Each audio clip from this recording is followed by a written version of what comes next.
Hello, welcome everybody. This is your lesson on the first two units in Chapter 10. They're two small units with a lot of things that you should already know from previous math classes. So that's why they're two short mini lessons. The first one is on 10.1, circles and circumferences. If I end up going too fast to you, don't forget to pause and maybe write some things down and then continue on from there. This slide I'm going over first of all is going to be your study guide slide, the top portion of your study guide on specifically Unit 10.1, circles and circumference. A circle is a set of all points in a plane equidistant from a center point. So as you study that, you know what a circle is, but I'll kind of show you the notation for a circle.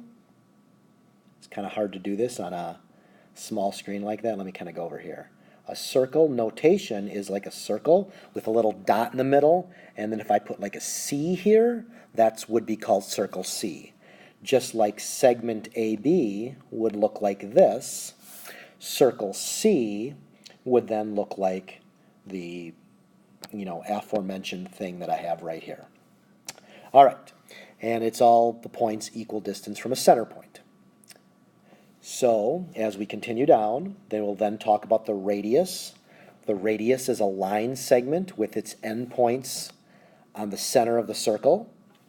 So if you kind of look at this circle I have over here, let me erase a few things here. Oops.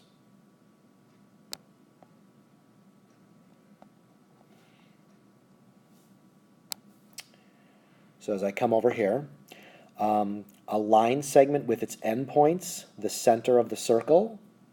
So what that basically means, you should probably know what a radius is. Radius would be like segment CD.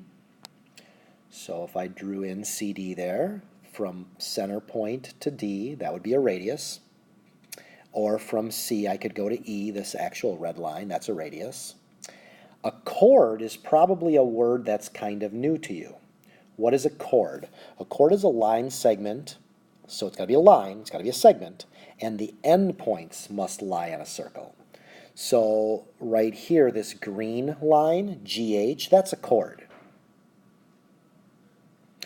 DF is also a chord, but this has a special name, and we'll talk about that in a second.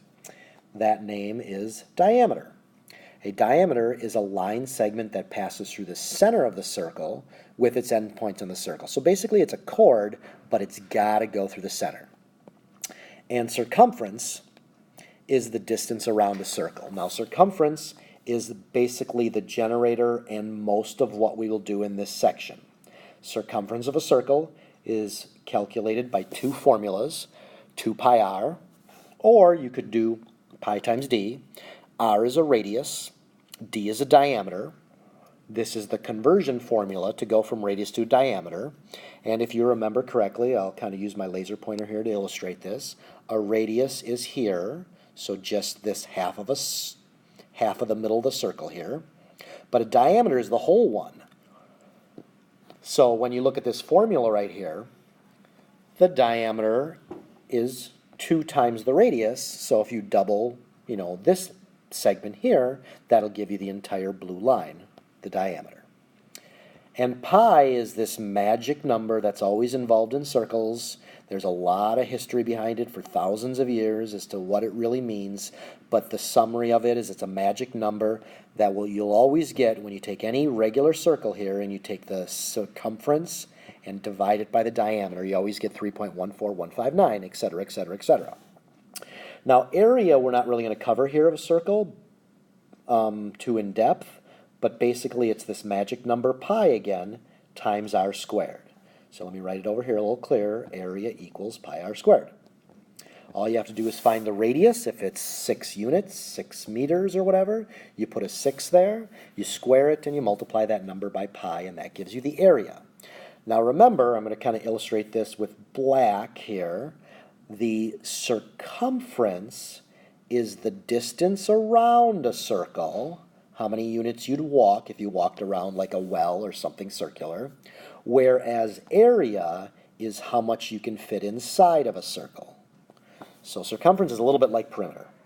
All right, here's an example problem from this section. There's really not too much in this section other than simple questions like find the circumference. You just plug in the radius or diameter into those formulas. But this one's a little odd, so I thought I'd cover this one.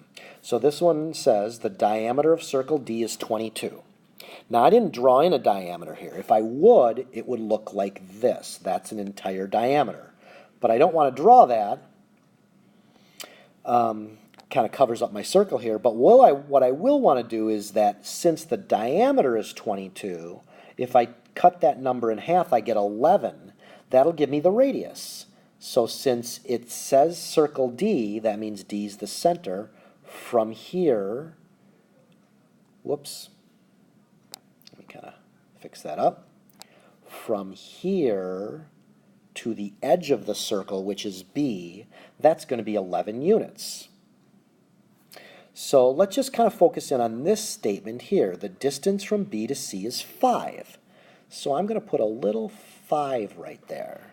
So if the entire distance, let me go back to my laser pointer, but I like my my lightsaber here, so I'm going to use my lightsaber. So if I'm going from here to here, the curly bracket, I get 11. And I'm going from here to here, because it tells me in the problem I have 5. So then C to D, what is C to D? C to D is going to be 6, because 5 plus 6 is 11. So I can put a 6 right in there. So this helps me understand the problem. Now when I get to circle A, the diameter is 16. So from A to the outer edge of the circle, which is C, that's going to be 8, half of the diameter. And if that's 8, and this is 5 right in here, I know that this distance has to be 3. So all this information I can kind of take a look at. So this is 3. So now if the question is to find AD, AD will go from this all the way across to D. You have a 3 and a 5 and a 6. 5 and 6 is 11, 12, 13, 14. So I know that AD equals 14 units. There you go. Lesson 10.1. Pretty simple. Lesson 10.2. Arcs and angles. Now this one will be a little bit more unique and new to you, so we'll follow along with this one. So I'm going to start with some vocabulary. Central angle. A central angle is an angle, and an angle forms like a V, so the vertex, the V part, the corner where the angle is, has to be at the center of the circle, and each of those sides contains 2 radii. This radii word might be confusing to you, but that's basically the plural of radius. So instead of saying radiuses, we say radii. And the sum, it means add. If you take all of the angles in the center of a circle and add them all up, you get 360, because that's a full turn, 360 degrees. So I'll explain that a little bit with a picture in a moment. Let's go to an arc. An arc is a portion of the circle, and it has 2 endpoints that'll be on the circle. So it'll be part of the outside, turning part of the circle. Explain that in a moment. Minor arcs, well, when you're talking about these arcs, they could be minor or major. Minor arcs are less than half a turn. If a full turn's 360, half a turn's 180, so anything under 180 will be called a minor arc. And a major arc would be anything between 180 and 360. And then the semicircle is halfway, that's 180. I'll illustrate all this with a picture in a moment. Arc measure, how many degrees the central angle measures for each arc that it corresponds to. And arc length is very important for applications. This is a very popular ACT question. It's a formula. This formula I'd suggest you memorize. This here is an L, not a 1. Kind of looks funny, but it really should be an L. Sometimes when I draw it as a scripted L that looks like that.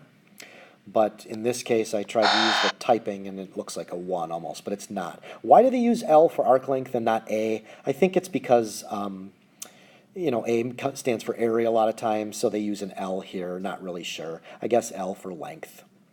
And here's a formula. You take X And you may not know what x is, but if you look at this picture, x is the measure of this central angle, divided by 360 and multiply that by 2 pi r. So now that I know all this, here's all my stuff, just a couple illustrations now from my picture. So I'm going to start with blue here. What is a central angle? Central angle is this inside angle measurement of a circle. In this picture it's x degrees, but if I draw a bigger one like this, and this is the center, I could do like a 90-degree angle for a central angle. A minor arc, so I'm going to go kind of minor in blue here. That would be like this arc here, where I start at this point and end at this point. But if I did a major arc, I could turn it the other way and start and end at the same point. So the red is major, the blue is minor. Arc measure, so if I asked for the measure of this arc right here, it's going to be the same as the central angle. In this case, it's x, but in this case here, it would be 90 degrees.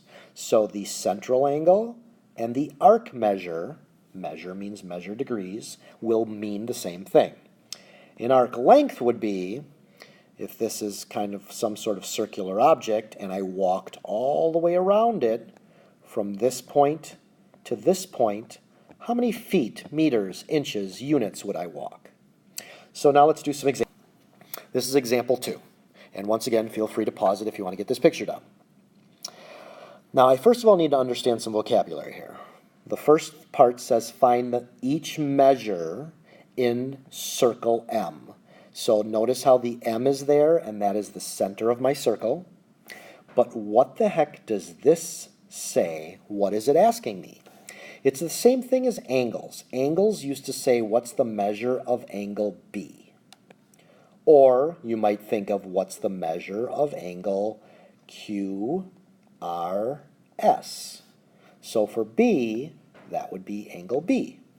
For QRS, you might have a Q, an R, and an S. So that's going to be in degrees. Now, what the heck does this thing mean right here? This is just saying measure, not of an angle, but of an arc. And we denote arcs by this little arc shape over the top of the 3 letters. Why 3 letters? The 3 letters indicate which way you're turning. So I'm going to actually walk this out in red. From L is my starting point, L. Then I travel to H, so I probably should go this way. And then I travel to I probably go this way. This red traveling distance is found by reading that statement. How many degrees is that? Well, it takes a little bit of work here to look at the picture. This is a diameter or a straight line, so you should know that that's 180 degrees. This right here is 90, so if that's 90, this also has to be 90. So the answer to this, whenever you do measure of an arc or an angle, the units are degrees. What about part B? All right, part B says I'm going to go from I to J to K. So if I went from I to J, the closest way is here, and then from J to K, I go to here. So I wonder what that blue arc is. If you want to pause it for a moment, feel free to pause it. Try to figure that out.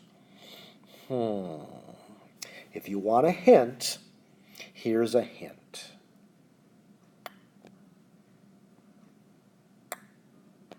That's something important from the past. I'm going to undo that. Now I'm going to really illustrate it. How about this? Whoops. Let me undo that and change back to my marker. This angle and this angle have a relationship. If you remember correctly from the past, that's vertical angles. If this red is 90 degrees and this little wedge is 32, 90 minus 32 is going to give me 58.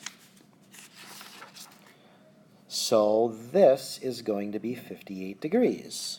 And because this is its vertical angle, you have to remember everything from the past. That is also 58 degrees. So now if I'm walking this blue arc, I walk this 90, and I walk an additional 58. How many total degrees have I walked? Degrees, because it's measure, 8, 14, 148 degrees. All right, take it on home here with example number 3 and 4. So let's start with 3. Measure of x, z, y. X, z, y.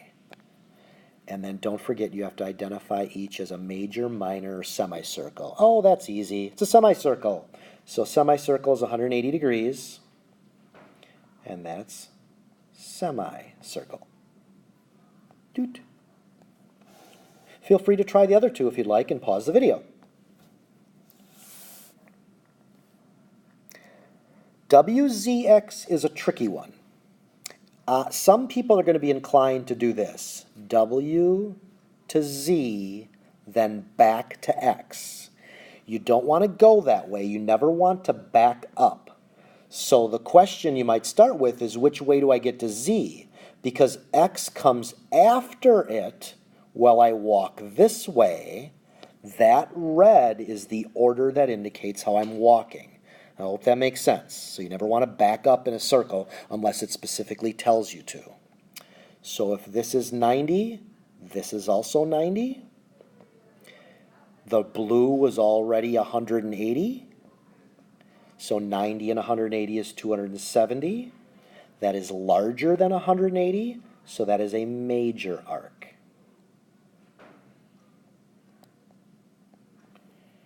And then we'll do black for the last one, XW. So the question you might ask yourself is, well, do I go this way or do I go this way? It kind of doesn't tell me. That's why the 3 letters help sometimes. Well, you always want to go the shortest distance unless specified by a 3-letter system. So this is just 90 degrees, okay, from X to W. So 90 degrees, that's just going to be a minor arc. All right, last one. Find the length, arc length. So now I have to go back to that formula and I'll rewrite it for you. So arc length is going to be X divided by 360 times a full circle, which is its circumference, 2 pi r. So if I want the length of arc dA, that would be this little arc. So to find measure of arc dA,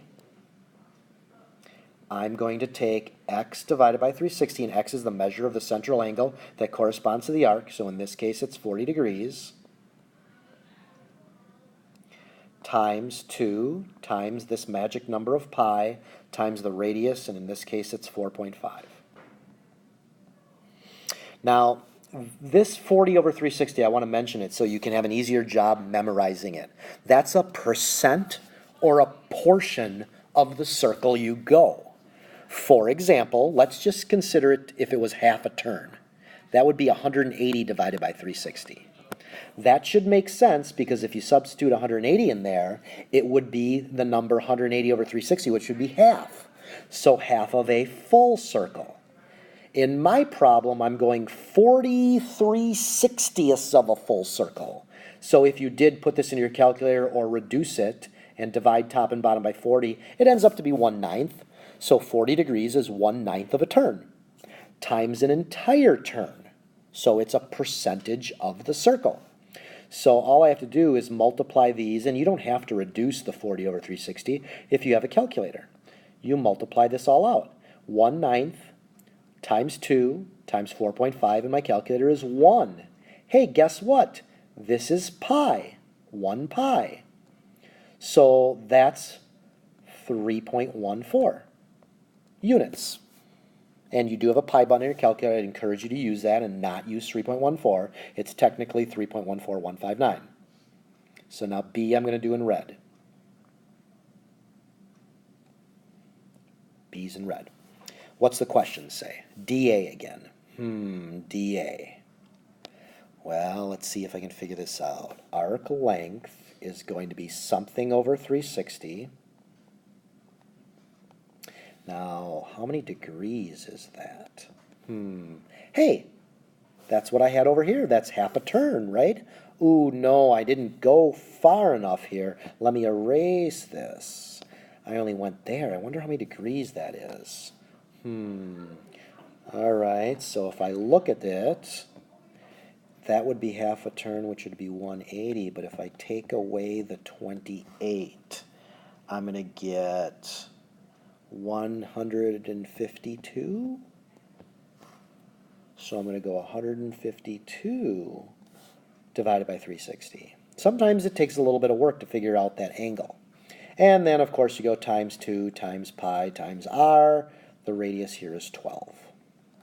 So just feel free to plug all this into your calculator. I'd recommend putting that in parentheses in your calculator to help you.